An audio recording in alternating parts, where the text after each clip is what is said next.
Great. Hi, everyone. So great to have you here tonight. Thank you so much for that thunderous applause. Just, oh, keep it coming. Thank you, thank you, thank you. That's great. Great. I'm a counselor and tutor here with Great Expectations. And I am here today because I was on the pre-med path. So I have some insights. I was pre-med at Northwestern. I studied psychology with a concentration in neurobio. I minored in global health. My research topics included drug testing, preclinical drug testing on Minoxidil, which is a drug for epilepsy. And I received a Clinton Fellowship to go study the public health effects of domestic violence in India.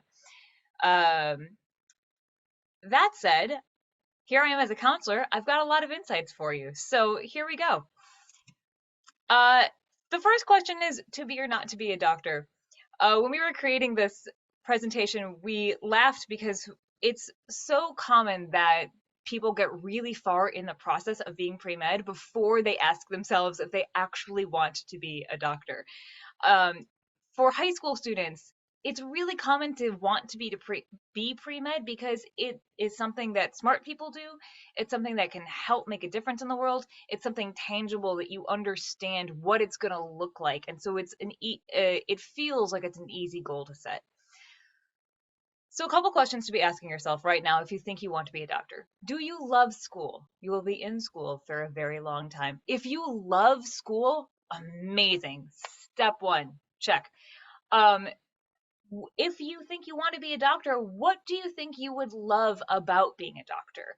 Do you like the patient care aspect? Do you like the idea? Did you love watching House when House was on the air? Do you love the idea of sort of being a medical detective and figuring puzzles out? Do you love the application between patient care and science? Do you want to do more research? We'll get to that in a minute. Does a lifelong career in learning interest you? If you're looking at school as a thing to be done with, it's probably not the path for you. Um, Also, other questions to be thinking. Everyone should be thinking about these questions. Which classes in school are your absolute favorite? What do you look forward to? And also, have you worked in medicine? Have you had any concrete experiences to tell you that this actually might indeed be the path for you if you're thinking about it? Test this out by actually getting experience. We're going to talk about all of this in way more detail in a minute.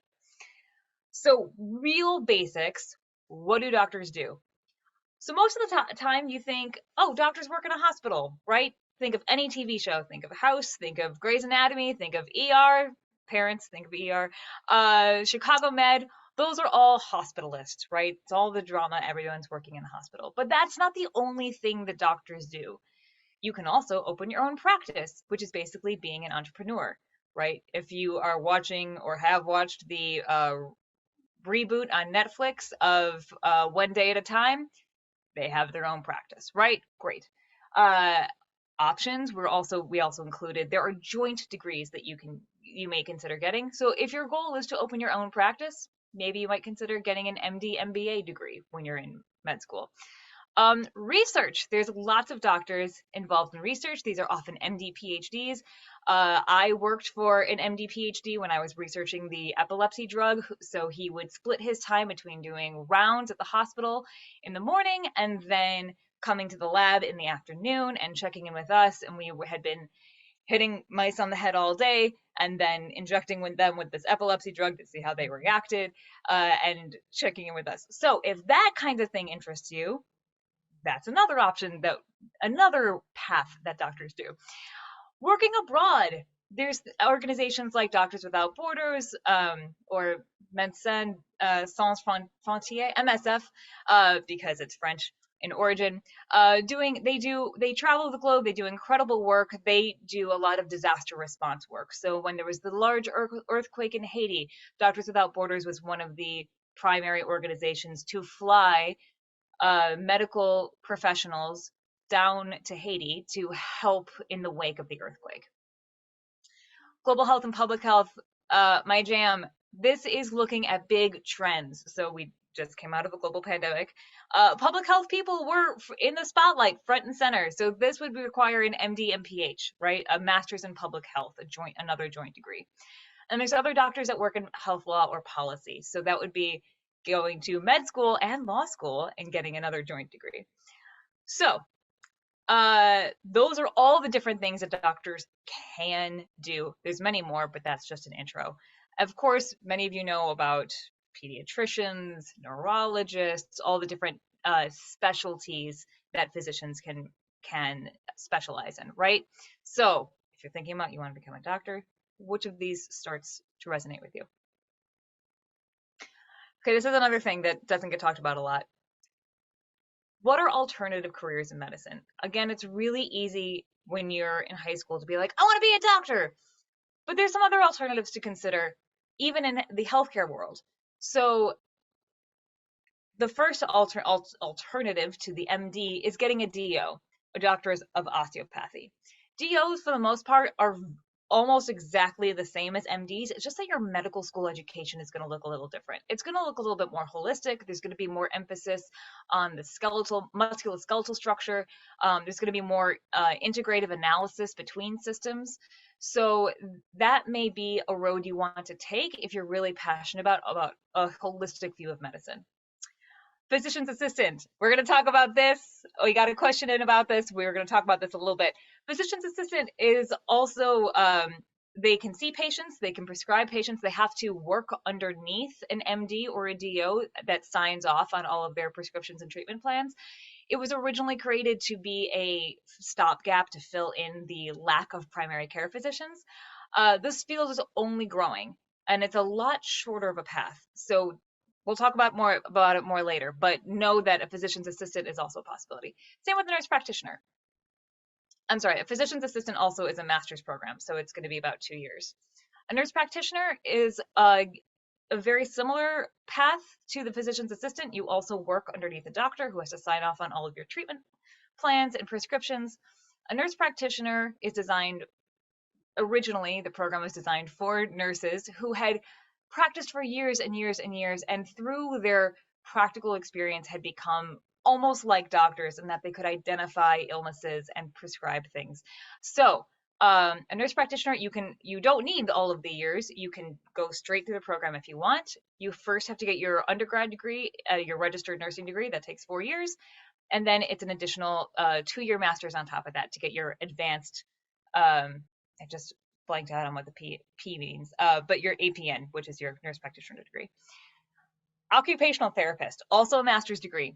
Occupational therapists differ from physical therapists in that they work with people to regain everyday life skills. So if someone has a stroke and they have difficulty feeding themselves now, they will work on the skill of feeding themselves with an occupational therapist.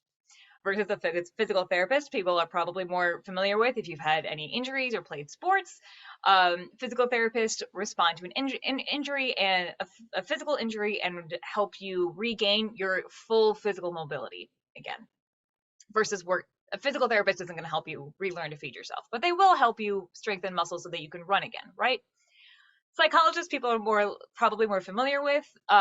Psychologists usually require a PhD or a PsyD. A PsyD is just clinical psychology, whereas a PhD is going to involve more of a research component.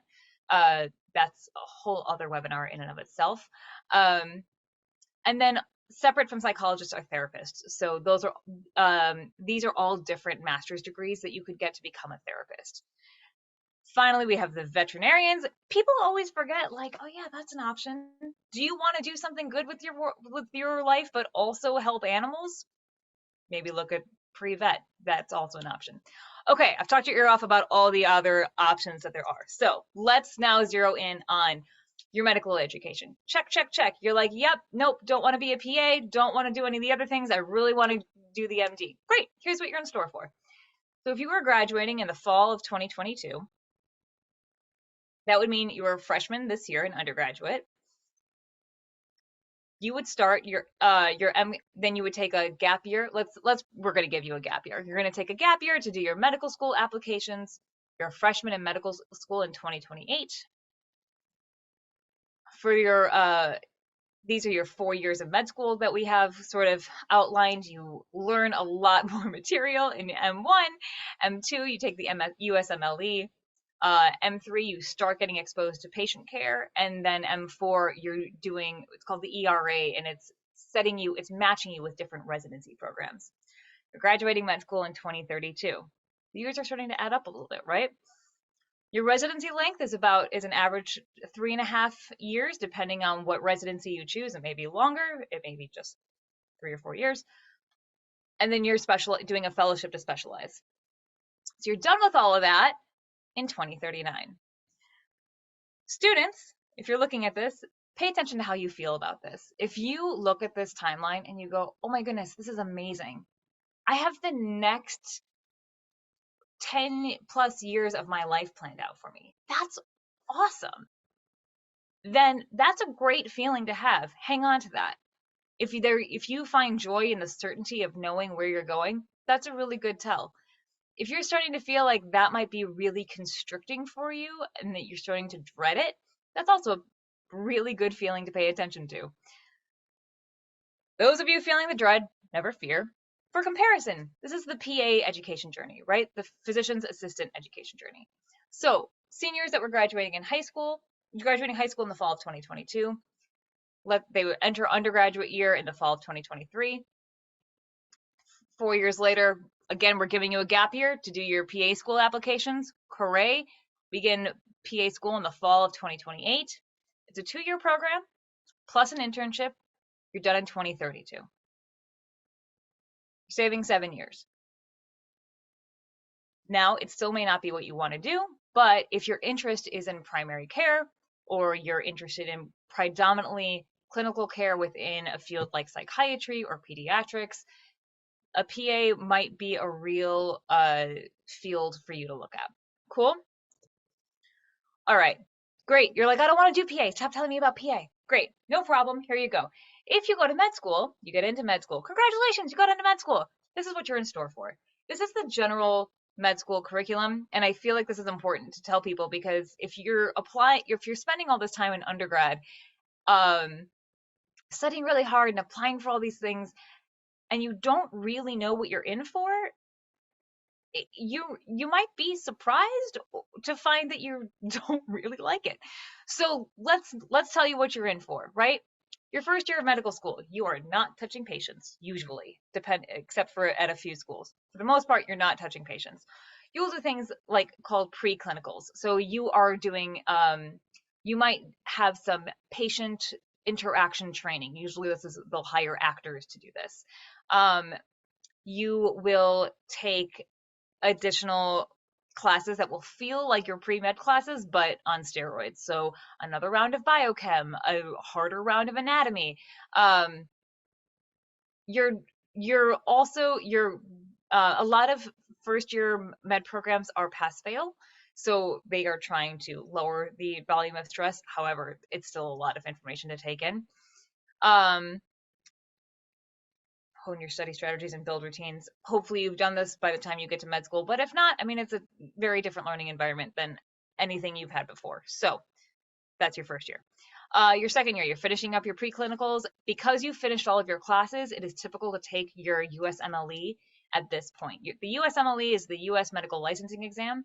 Back in the day, it used to only be required of foreign medical applicants. However, now it is required of all med students. So as soon as you finish your second year of classes, it's a great time to take the USMLE because all of that is fresh in your mind. It is a 3-step program. It's a long 3-step test. It's a long test to study for, so keep that in mind. Your third year, you get to begin your clinical years of rotations. If you do this, we highly recommend that you start with the thing that you're most interested in. If you are most interested in pediatrics, try to get that as early as possible in your third year, or so that by the time your fourth year rolls around, you can be applying to pediatric residency programs and have all of the knowledge and information that you already garnered from your clinical rotation and connections. Great. And then your fourth year, you'll do things that are known as sub-internships, which are sort of like audition rotations. You may come back to a hospital to do a more advanced rotation. And then finally, you're doing you're preparing your residency application. There's a large matching system. It reminds me personally of the sorority matching system where you're ranking residency programs and they're ranking you, and then I forget what day it is, but sometime in the spring everybody gets matched up and finds out where they're going for the following fall. That's what you're in store for. All right, great. So we've zoomed out and we're slowly zooming in. You high schoolers, you're getting to college and you're like, I wanted to go to med school. What do I need to do? Great. Here's what you need to do to get into med school. Med school applicants are required to have taken 1 year of chemistry with lab, 1 year of biology with lab, a year of organic chemistry, a year of physics, at least one semester of biochem, psychology, statistics, and you have to have taken math through calculus. You're also now required to have taken a year of sociology, English, and if you submit their SAT and ACT scores, Abby made that particular part of the slide, and okay. So if you're doing BSMD applications, your SAT and ACT scores will still be relevant. You also need to take the MCAT and submit your score for that. Great. All right. You're applying to colleges. How do you choose a good pre-med program? You might just say, well, the most selective one, right? Maybe not. It depends. So I compared Northwestern and the University of Alabama, where a close friend of mine went. Northwestern was a really great education. It's renowned and known for having a rigorous education. There were a ton of research opportunities. There's a dedicated pre-health office. So whatever healthcare discipline you're going into, there's a dedicated office to help counsel you and guide you through that application process. A couple of cons. Northwestern is on the quarter system, which is shorter than semesters, is longer than trimesters by a week or two. So they're 12-week quarters. This means that your education, especially with labs, especially with STEM programs, is really condensed because you are taking an entire 16 weeks worth semester and crunching it into a 10 or 12-week quarter. It's really, really fast. You're in midterms all the time. Every 2 or 3 weeks you have a midterm. This can be really hard for students that take a minute to orient to the subject if it requires a different way of thinking. Another difficult thing about Northwestern is that is keeping your STEM GPA high. Northwestern is famously curved to a B-. That is unlike Harvard and Yale, which curved to a B+. It was common practice, for example, to take organic chemistry over the summer at Harvard because it was an easy A. Right, just want us to put that all into perspective. Cool. With all of this, it's hard to have much of a life in college outside of the library and your classes. So those are the cons with being pre-med at Northwestern. However, of course, then you have the name brand recognition of, yay, Northwestern. Going to the University of Alabama. So a good friend of mine got into Dartmouth and turned it down to go to the University of Alabama. She got a huge scholarship to go there. She got into their honors college, which is a separate college within the University of Alabama. So whereas the University of Alabama has about an 80% acceptance rate, the honors college is about a 20% acceptance rate. So it's definitely on par a little bit more with some of the more elite universities. Getting the huge merit scholarship was a huge bonus for her. They are very generous with scholarships for their honors college. They really promote funding for undergraduate research. Compared to Northwestern's acceptance rates for pre-meds, it's slightly lower. University of Alabama's acceptance rates for their pre-med students was about 53% compared to Northwestern's 75%. However, those are both still well above the national average of 40%. The other downside to the University of Alabama is you don't have the name brand recognition in that same way. You have to excite people about you because they are not like, oh, she went to Northwestern. Oh, But if all of those things are equal, the biggest difference between these two is actually what they focus on. So looking at Northwestern, a lot of the language is focused around progress, innovation, new advances. So that is the overall perspective that the pre-med going through Northwestern is going to experience. Looking at the University of Alabama, their materials are all about giving back to the community, community service. How do we serve those around us? That's the environment that you're going to be growing and blossoming in at the University of Alabama. Which one fits you better? Because there's going to be a right and a wrong answer for each individual pre-med student. Great. I also want to talk about 7-year med programs. We got this specifically in advance, I think a month ago. Good on you, people that submit their questions a month in advance. Thank you. There are things called 7-year med programs. They're not actually all 7 years. More formally, they're called BSMD programs or BAMD programs. It is worth noting that there are also BADO programs. What does that mean? That means that these are joint degrees. So as you are applying to college, you are simultaneously applying to med school. Yes, it's a 17-year-old. Sure. Which, if that terrifies you, great. This is not the option for you. If that makes you so excited you want to jump up and down and say, where do I sign up? Great. Continue to listen.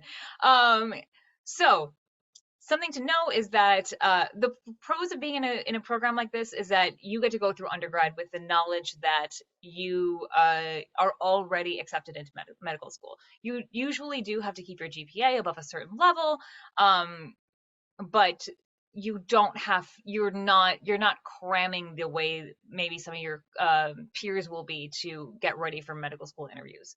You also have the possibility of saving time. If you know beyond a shadow of a doubt that this is what you want to do with your life, then maybe saving a year or two is really seems like a great thing for you.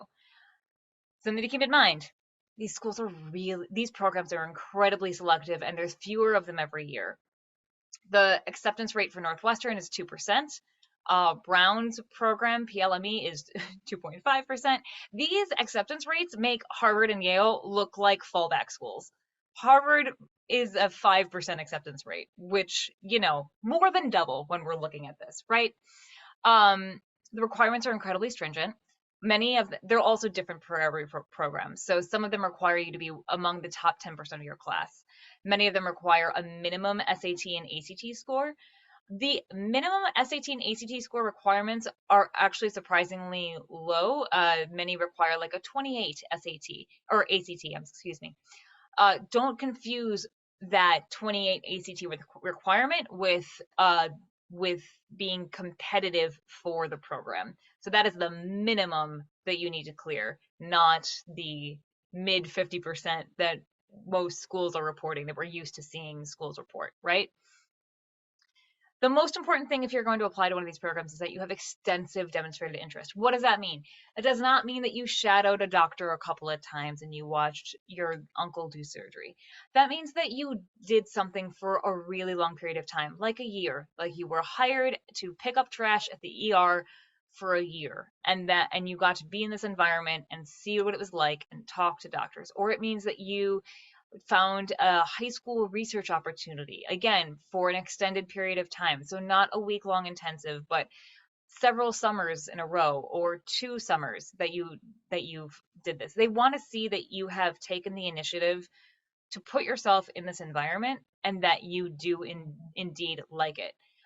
Because to be honest, everyone changes quite a bit between 17 and 21, 22 when you're applying to med school, right? And you should change a lot in that period of time. So it requires that you really, really, really know yourself. And one of the ways to really know yourself is to have some practical experience. Cons to these programs. You're losing a year of undergrad in some of these programs. Not all of them. Some of them are a full 8 years, but to some people, that's the one time that you get to experience this kind of collegiate experience where you're studying anything that interests you, this kind of campus life, the ability to study abroad. Some programs allow you to defer a year. Northwestern was famously very lenient with allowing people to defer, I think, up to 4 years. So people frequently took a break, actually. They took that their 8th year. Northwestern is a 7-year med program, and they would take their 8th year and then go abroad and do a Fulbright scholarship or some other really interesting research opportunity. But some people went straight through, and that means that you're 21 starting med school, which means that you're going to be one of the youngest people in your medical school class, which you may love or may be very intimidating once you get there. There's also, of course, the possibility to fail out if you don't keep your grades quite high enough, or fall beneath whatever maintenance requirement is of the program. The other thing to note, it's a really arduous application process. So there's additional essays, there's additional interviews. Those interviews are going to be med school style interviews where they're asking you, where do you see yourself in the next 10, 15, 20 years of your life? Those are very stringent processes. Cool. Everyone still doing okay? Great. I have no idea. Everyone say yay.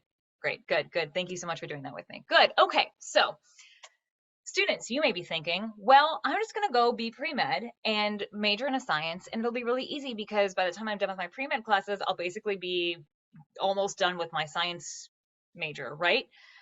Maybe, probably not. It depends. It really depends on your school, and it depends on what you're doing. So this was an example that my colleague Abby came up with. At Berkeley, for example, she was a pre-med neuroscience major. And neuroscience is, at Berkeley, they have things called impacted majors, which means that they have more requirements than your typical major. So it is possible that the science major you might be thinking of may actually have more requirements than your typical major, which means if you're choosing that major out of ease, you're not actually really doing yourself any favors. Compared to if you choose something that's a little offbeat that you really are interested in studying. For example, I have several friends that were actually theater majors, but were also pre-med. Abby knew a few of these people too. If you can compare being a pre-med acting major at Berkeley compared to being a neuroscience major at Berkeley, you can see it's almost the same number of credits. So bear that in mind if you're thinking about the ease of getting your degree done.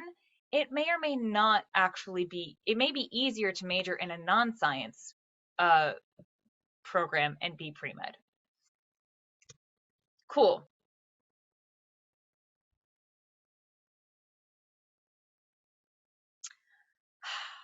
Yeah, I'm going to do the spiel here. I'll do it here. Something else to keep in mind is that when you major in a non-STEM program, medical schools are inundated by med school applicants who are bio majors and chemistry majors and physics majors, but there's not a ton of women's studies majors applying to medical school. There's not a ton of history majors applying to medical school. Depending on where you're going, they may love that, and they often then treat you as a diverse applicant because they're trying to create a diverse, not a diverse applicant in terms of racial demographics, but diverse in terms of they're trying to create a diverse student body, right? And that includes what's your perspective that you're bringing from your undergraduate studies. I have a great quote on this later. I'm very excited to share it with you, but from a friend who he is now recruiting and hiring psychiatric residents. He's the psychiatric director at his hospital. And he loves when he sees somebody that majored in Asian American studies because he knows that, oh, you're going to have something much more deep. You're going to have a much deeper connection with our patients than somebody that studied science all the way through their education. Cool. Some of you are type A, yes, you students, and you just want to know, just tell me what I need to do to get into a school like Berkeley. No problem. We got the slide for you. Here you go. Here is a sample student. You don't have to do all of this, but this is a student that got into Berkeley. This is what she took. These are the AP scores that she got. This is the SAT score that she got. These are the extracurriculars she had. It's a lot, right? AP French, AP Chem, APUSH, English, AP English, right? Varsity track and field, both junior and senior year, right?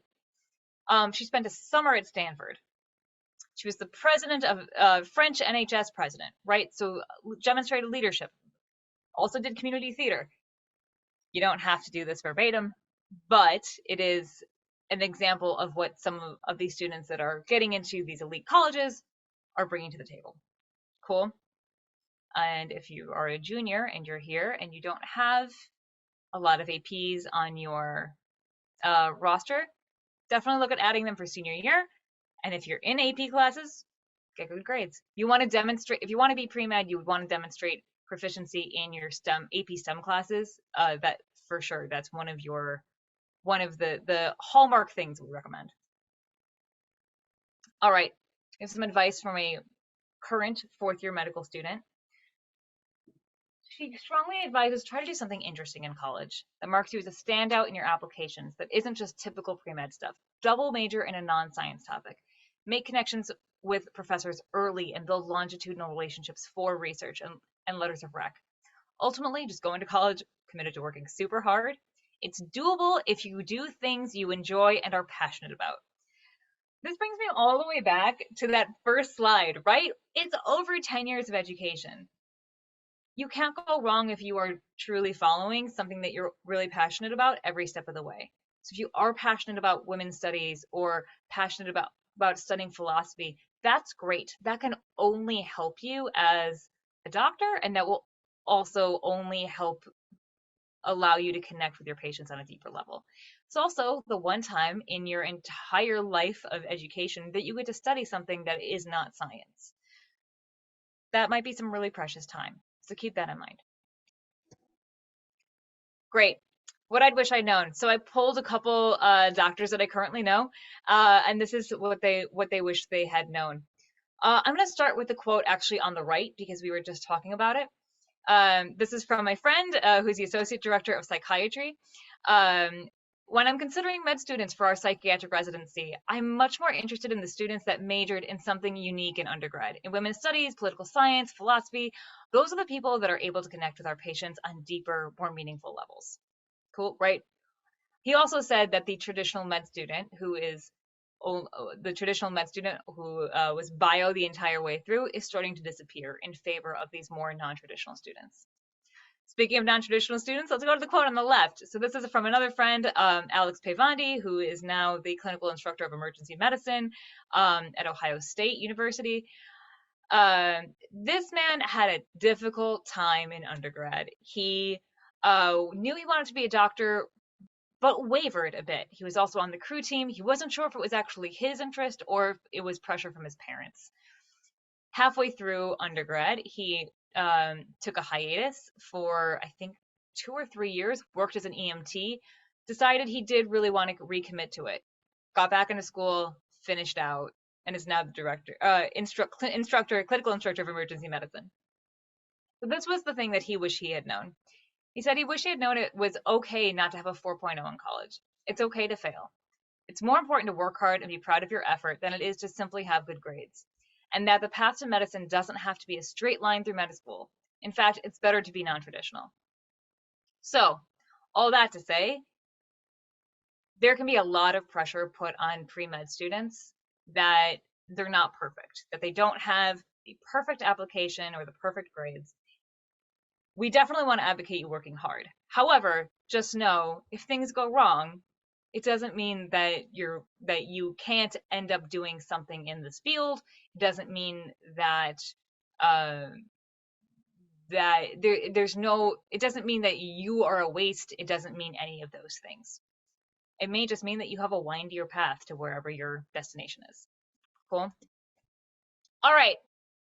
Some of you are bored. You want to know what you can be doing right now. I love that. Thank you. Thank you for that enthusiasm. Yes, I hear it. I can feel it through the screen. Research. There are high school research programs. We strongly recommend those. It's a great way to start getting out of the classroom and getting into the lab and interacting with science in a real way. Volunteering at a hospital. UCLA has a hospital volunteer program. That's also a great way to be in a hospital environment, start interacting with patients, also start interacting with doctors and nurses and other people in the medical profession. Find out their stories, see if you resonate with what they're going through, and if this looks like the path you want to be on. There are medical internships for high schoolers. Stanford has these, the CDC has these. We have a list that we can help you go through. use your summers wisely to see if this is the career path that you want to take. Year round, shout out local doctors. I caddied when I was in high school, and one of the members that I caddied for turned out to be a surgeon, and I told him I was interested in pre-med, and I really loved psychology. I had loved my AP psychology class, and he goes, "Oh, I'm doing surgery tomorrow. You want to come watch me do surgery and implant this?" He was implanting it was like a pacemaker, except it's connected to a node in your brain, and it was to treat Parkinson's patients. He's like, "You want to come watch surgery?" I was like, "Sure." So then the next day, took the day off of caddying and went to go watch brain surgery. It was really cool. So who in your network will let you shadow them? Will let you interview them? Do an informational interview, pick their brain, find out what they were like in high school, what they were like in med school, what they're like now, what they wish they'd known. Find out all of that stuff. And what do they recommend that you do, right? Networking, yay, in the best way. You can become a junior EMT. That's another great way to show your medical prowess and that you're getting involved. It's also things like volunteering for the Red Cross, right? Even if you're just checking people in, it's still demonstrated interest in the healthcare field. Those are things you can be doing right now. Great. If you hated all of this, leave with these couple of questions. Students, what's important to you? What kind of workday do you want to have? Do you want to be outside? Do you want to be moving things? Do you want to be stuck? Do you want to be behind a computer screen? Do you hate the outdoors? Do you love walking into a lab? Do you hate walking into a lab? Think about these things. Why do you want to be a doctor? Specifically a doctor instead of a PA or a nurse practitioner or an occupational therapist. You should have a really good answer for that. At some point, it's okay if it's not today. What interests you? What lights you up? Follow these questions, you won't go wrong. And with that, I think we can start doing questions. Thank you so much. Thank you so much, Elyse. That was excellent. I am looking at the question box. We will see if anything comes in. If anybody does, please type away and we will gladly answer them live for you. Oh, I know we had a question about PA programs, right? Yes. If you're interested in the PA programs, for undergrad, the requirements are almost exactly the same as med school with the addition of needing to take microbiology. That is also the same for pre-vet students. You also need to take microbiology. Otherwise, same set of requirements. Great, great. So again, while we're waiting for anything else, if there are other questions you'd like us to answer or information we can help you with, all the information is up on the screen here. Your Pali College Center is a great resource as well. So please be sure to reach out if you need anything there as well. But our info is up on the slide for you. I'll give it just another few minutes or few moments in case anything comes in. Jen, I think there was one other question that Amanda gave us. Do you remember what that was? Give me a moment. No problem. While you find that, I also wanted to talk about PA programs. While those programs are expanding across the country currently because there's such a strong interest in PA programs, the acceptance rate is actually lower than traditional medical schools. So traditional medical schools are about a 40% acceptance rate, and PA programs are currently at a 30% acceptance rate. So I just found that very interesting. Excellent. Yeah, the only thing we had submitted in advance, you've talked about a little bit, but info on PA programs. Any specific ones you want to mention or details that you might know? If not, that's okay. Or specific courses students should be taking in high school right now? You covered that a little bit on the sample profiles. Yeah, on the sample profile for sure. We can go back to that slide real quick just so everyone has a visual. I know people are sometimes really visual.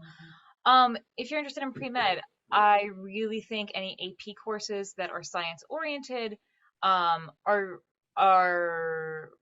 important, and it's important to do well on the AP tests to demonstrate not just interest but also prowess. It's hard to do well in a subject that you don't like, and if you don't like a subject and you do well in it, think about what it means if you don't really like that subject. I also recommend some schools have like really interesting electives. I can't remember what high school it was, but they had like a biomedical oh my goodness, I'm blanking on it. Um, if your school whatever it was, it was like it was very hands on. If your school happens to have an elective that is very hands on and you can fit it into your schedule, um, highly recommend that. Sometimes community colleges have additional programs, or as soon as you can, a junior EMT certification course or a junior lifeguard course, even. Um, that's I highly recommend that. If you're interested in psychiatry, it's super common right now, but you're high school students, so that's okay to start with a really common thing. Um, Getting trained to be a crisis hotline volunteer is another really great way to start demonstrating interest in patient care, psychology, psychiatry, things like that in the mental health care field. Um, Excellent. Excellent. Designing your own experiments, design your own research. We do have a few questions that have come in for you, Elyse. Can you, we're interested in just maybe any further discussion about majoring in something besides pre-med. So you Yeah, kind of mentioned the women's studies major or a history major, just, yeah, a little more about what else that can add to a med school application. yeah. Great question. Um, so a couple of things. Most people have multiple interests.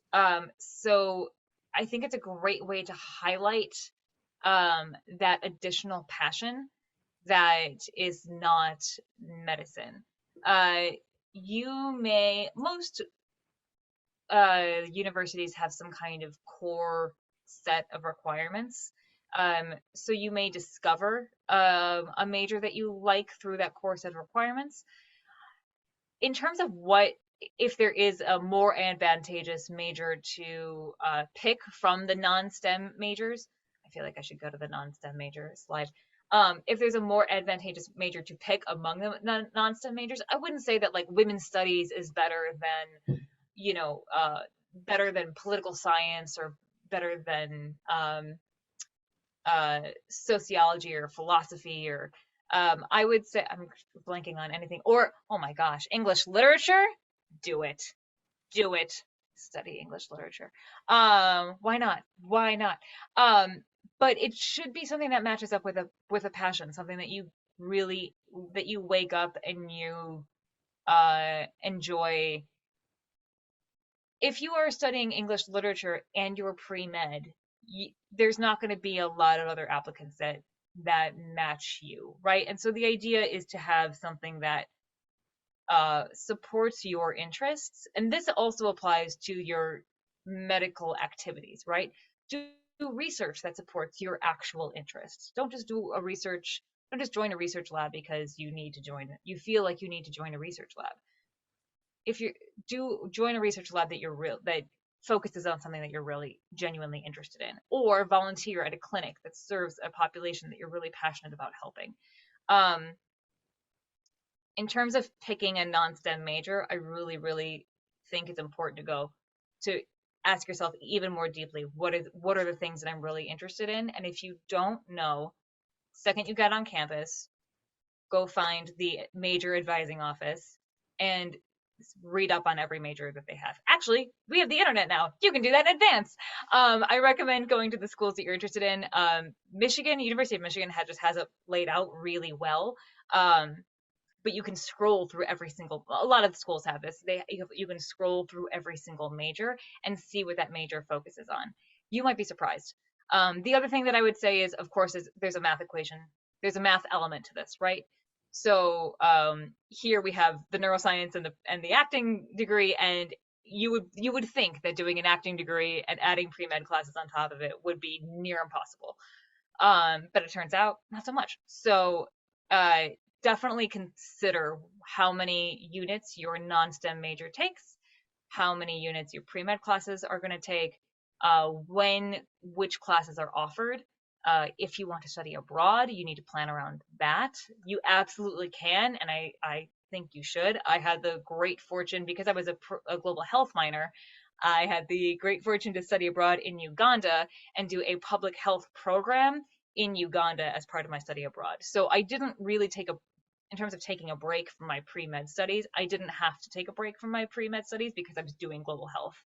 Um, and got to stay for the summer and shadow in hospitals in Uganda and help the nurses out. And I got like a ton of hands-on experience um, and just knowing a whole different side of healthcare. How do you provide healthcare when you can't rely on in rural Uganda when you can't rely on electricity all the time? Think about all the things that are automated, airflow and lab tests and all of that. So how can you provide good patient care with that challenge? Um, I realize I just rambled a little bit. You I know what? hope that answered that question. You've answered a few more along the way, and I want to just bring them up to make sure, but I'm pretty sure we have. We had another question about going back to the slide with the specific classes to take for a pre-med major, which you are on that slide now. So I think that oh, you were there. I Oh, think that this one? covered. No, the other ones. These Um, ones. yeah, they were Yes. asking just to see again some of those pre-med classes. So we have that up. The next question that came through, you just touched upon it, but I'm sure there is a little bit more you could share about options that involve traveling, whether it's maybe global health, you kind of just touched upon it there at the end, but other professions, jobs within the medicine field that would involve some traveling. Oh boy, oh boy, oh boy, can I talk about this forever? Great. Okay. I'm actually going to backtrack for a second and talk about undergraduate opportunities that you might be interested in that involve traveling. Um, one of the most famous ones, of course, is the Fulbright Scholarship. And when you apply for a Fulbright, you create a project that you're interested in, studying or monitoring or contributing to in the field that you're interested in, right? And typically orient that towards a particular country of interest. Other programs of interest. I did the America India Foundation's Clinton Fellowship. There is also, oh my goodness, I just blanked out on what that's called. Of course, there's the Rhodes Scholarship. Um, there's a ton of other fellowships in public health. Typically, every university has something called the Office of Fellowships, and that will that's if you're interested in doing things globally outside the country, they're going to have a ton of options for you. They helped me find, apply to, and prep for the interview for my Clinton Fellowship, so that was huge. In terms of jobs, great. So, uh, things that look at multinational organizations or NGOs, things like the UNHCR, the World Food Program. Uh, so there's an overlap between global health, between the medical side and global development. And global development is public health sort of encompasses all of these. So the idea that healthcare is not just giving you medicine, right? The idea that healthcare also comes from you having clean water to drink and enough and a balanced meal to eat, right? There's a lot of education around here and abroad about feeding little ones properly so that they get the right amount of nutrition. This especially happens in cultures with like a traditionally starch heavy diet.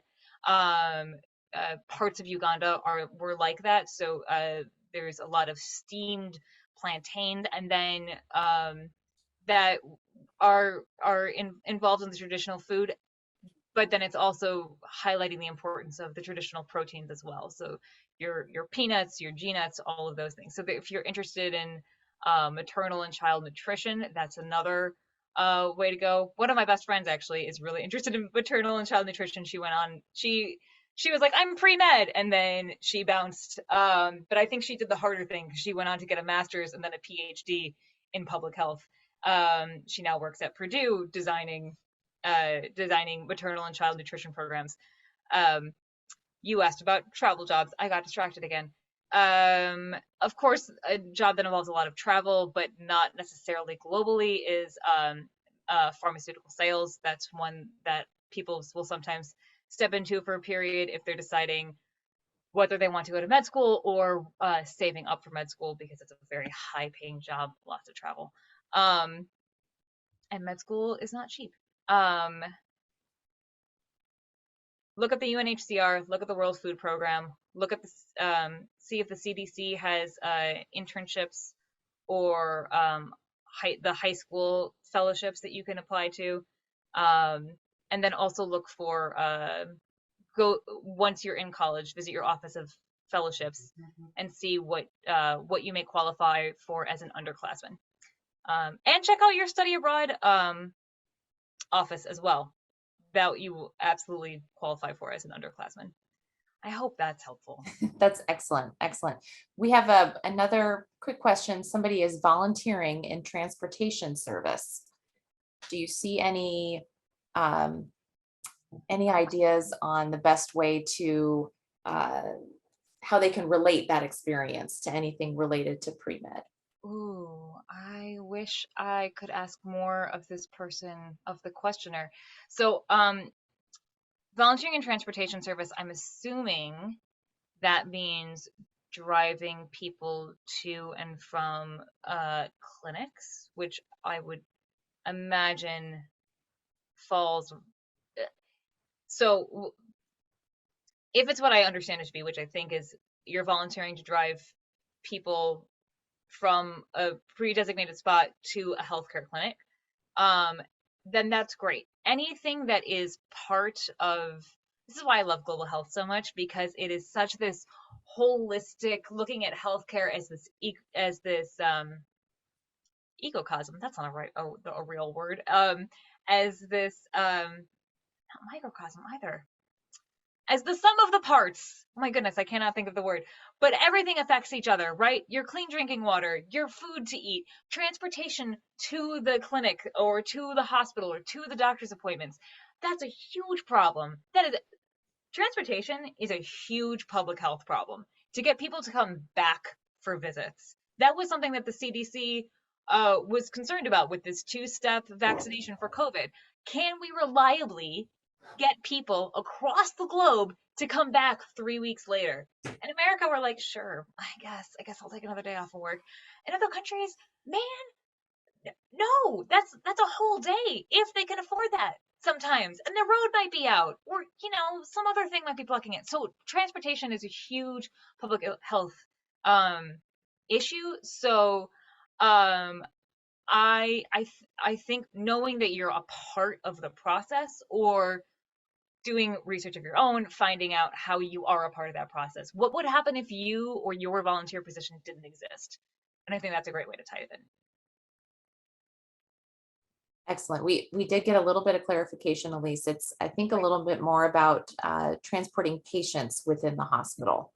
Oh, great. From surgery to a different room. So I think that's a more logical connection for you there. Oh my gosh. That's so great. So there's a patient care aspect.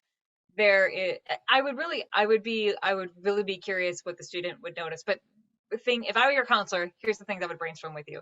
There's a patient care aspect. There's the hospital environment aspect. There's being a part of the hospital staff and part of the team that provides a full holistic care for this patient-centered care, and is not asking them to, especially if they are having mobility issues. Can you imagine if you were in the hospital and you just had a stroke and they're like, okay, get 6 floors up and across the wing to your next appointment? I mean, how, right? So you're part of that patient care team, even if it feels like you're a very, very small part of that patient care team, but you're still an important part. So I would be curious to the student, like, what of all those things has stood out to you the most.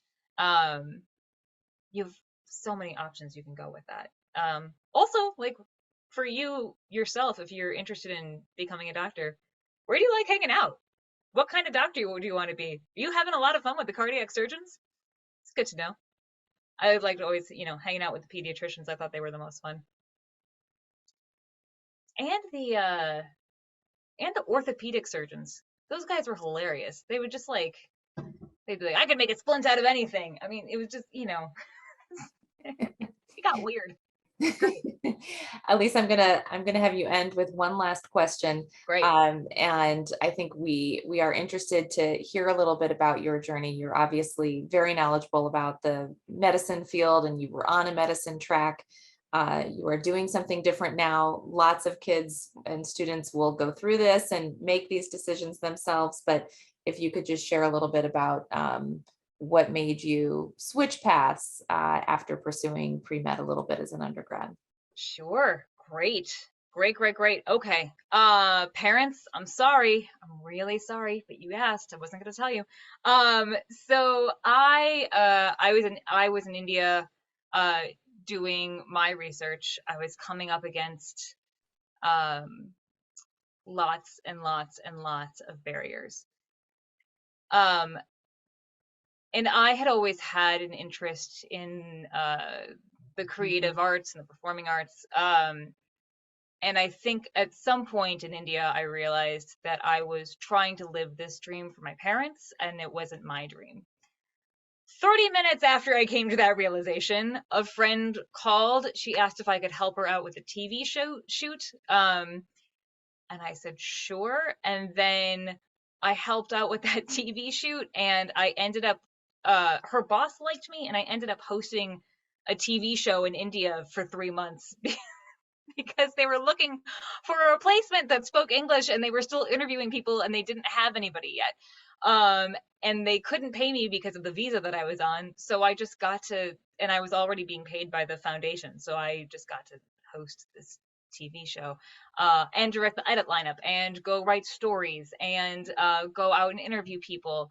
Um, I really got a crash course in how to suddenly be a television producer, and it was the first time for me in my life that I felt like, oh, I don't know where this path goes, but I think I'm finally on the right path. It fits me, and I had been trying to fit what my parents' desire for me had been, which was very tough to tell my parents. I think they've only just recently come around, um, but that's okay. Everyone's on their own journey. I cannot stress enough, if you feel like you, whatever it is that you're doing, if your parents really want you to be a writer and you secretly want to be a doctor, if you, if you know, like, your writing classes are always the ones that you stress about the most, and they cause you a lot of anxiety, and you're trying really hard to please your parents with your incredible poetry, and they're just never happy enough with it, and you feel like you're pretending to be somebody else and you're actually called to be a doctor, then I implore you, if that's your story, to please go be a doctor. Whatever you're doing at this point in your life should fit like it fits you, and you'll know it. And that's something you'll know inside. Thanks for listening to that. Excellent. Thank you very, very much, Elyse, for all of your insight tonight. Thank you, everyone, for joining us and sharing your questions at the end. We appreciate your time tonight. This has been recorded and will be sent out. Again, you have all the resources here online and at your Pali College Center. So thank you again, and good night.